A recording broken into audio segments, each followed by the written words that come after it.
Hello guys, welcome back to another video. तो guys, IDFC First Bank की financial year 2023 की first quarterly result out हो चुकी है।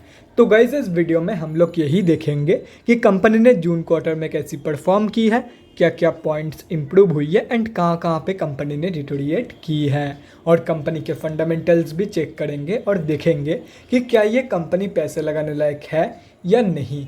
उसके साथ साथ हम लोग कंपनी के टेक्निकल्स के बारे में भी डिस्कस करेंगे। तो गाइस, बिना टाइम वेस्ट किए कंपनी की फंडामेंटल एनालिसिस करते हुए वीडियो को शुरू करते हैं। तो गाइज, अगर इस कंपनी के बिजनेस के बारे में डिस्कस करें तो कंपनी की नेम से ही पता चल रहा है कि ये एक बैंकिंग सेक्टर की स्टॉक है। मतलब ये कंपनी बैंकिंग सर्विसेज प्रोवाइड कराती है।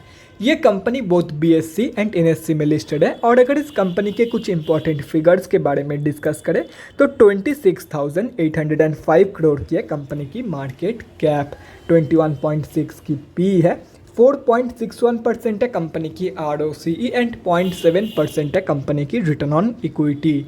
लास्ट 6 मंथ्स की रिटर्न नेगेटिव में जा चुकी है, नेगेटिव बाई 10.1%। एंड लास्ट 3 साल की जो सेल्स ग्रोथ है वो 12.1% के आसपास निकल के आ रही है। बुक वैल्यू से ऊपर ट्रेड कर रही है कंपनी, डिविडेंड कंपनी देती नहीं है एंड फेस वैल्यू 10 रुपये की है। अभी अगर इस कंपनी की जून क्वार्टरली की रिजल्ट के बारे में डिस्कस करें तो गाइज, जून 2022 की क्वार्टर की अनऑडिटेड कंसोलिडेटेड फाइनेंशियल रिजल्ट आप लोगों के सामने है। एंड यहाँ पे जितने भी सारे फिगर्स है वो सब लैक्स में दिया हुआ है, लेकिन डोंट वरी अबाउट इट, क्योंकि मैं हर एक फिगर्स को क्रोर्स में कन्वर्ट करने के बाद ही आप लोगों को बताऊंगा ताकि आप लोगों को भी समझने में आसानी हो। तो गाइज, सबसे पहले कंपनी की इनकम चेक करते हैं। तो जून 2022 की क्वार्टर में कंपनी ने अप्रॉक्सीमेटली 5777 करोड़ की इनकम जनरेट किया है।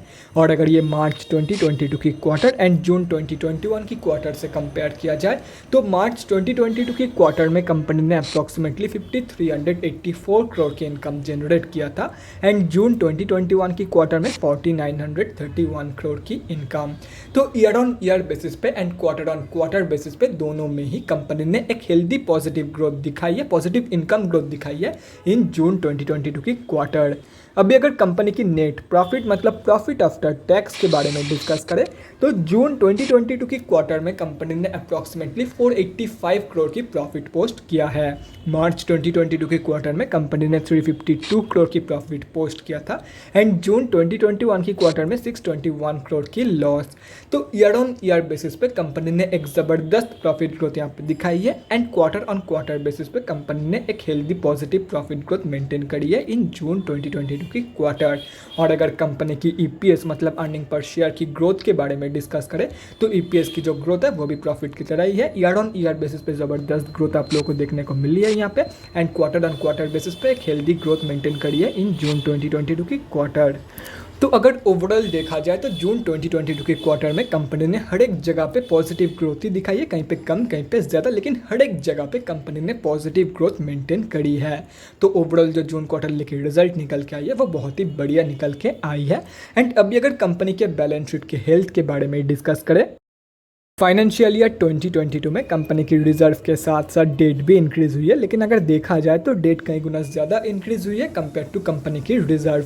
मतलब बैलेंस शीट की हेल्थ डिटोरिएट हुई है इन FY 2022। एंड अगर ओवरऑल देखा जाए तो रिजर्व के कंपैरिजन में कई गुना ज़्यादा डेट मौजूद है कंपनी के पास, लेकिन ये बैंकिंग सेक्टर के स्टॉक्स के लिए बहुत आम बात है। तो ओवरऑल जो बैलेंस शीट की हेल्थ है वो ठीक ठाक ही निकल के आ रही है। अभी अगर कंपनी के कैश फ्लोज के बारे में डिस्कस करें तो कैश फ्लोज की जो कंडीशन है वो इम्प्रूव हुई है इन FY 2022। FY 2021 में कंपनी के पास पॉजिटिव 1610 करोड़ की कैश फ्लोज मौजूद थी, जो कि अभी इम्प्रूव होकर 9929 करोड़ की हो चुकी है। और अगर कंपनी की शेयर होल्डिंग पैटर्न के बारे में डिस्कस करें तो जून क्वार्टर की शेयर होल्डिंग पैटर्न आप लोगों के सामने है।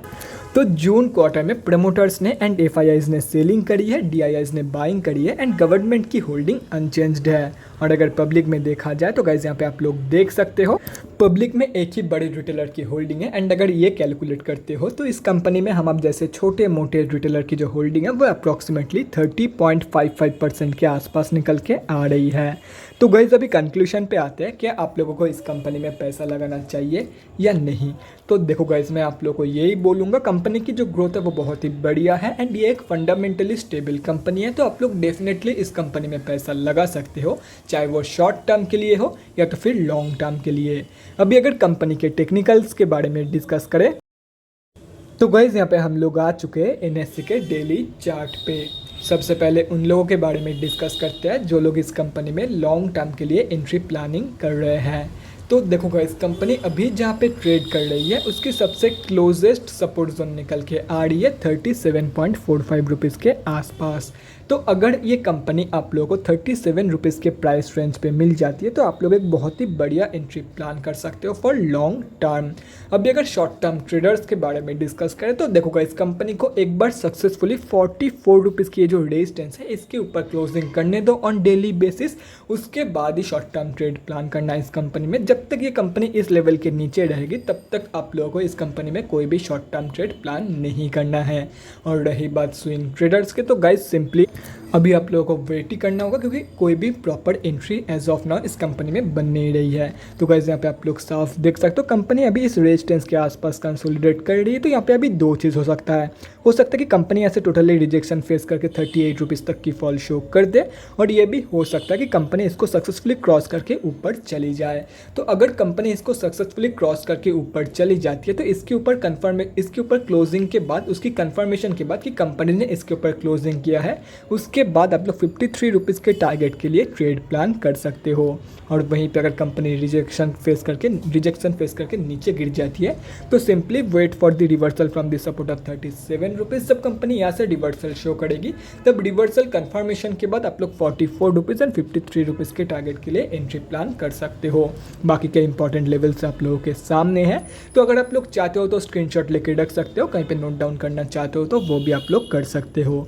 तो guys that's it for this video, अगले वीडियो में मिलते हैं गाइज। Thanks for watching. और गाइज अगर आप लोगों के मन में कोई भी डाउट या क्वेरी रहती है स्टॉक मार्केट या किसी भी स्टॉक से रिलेटेड तो कमेंट सेक्शन में कमेंट करके मुझसे पूछ सकते हो, या तो फिर मेरे इंस्टाग्राम का लिंक आप लोगों को डिस्क्रिप्शन बॉक्स में मिल जाएगा, जाके वहाँ पर भी मुझे डीएम कर सकते हो फॉर एन वन-on-one कन्वर्सेशन।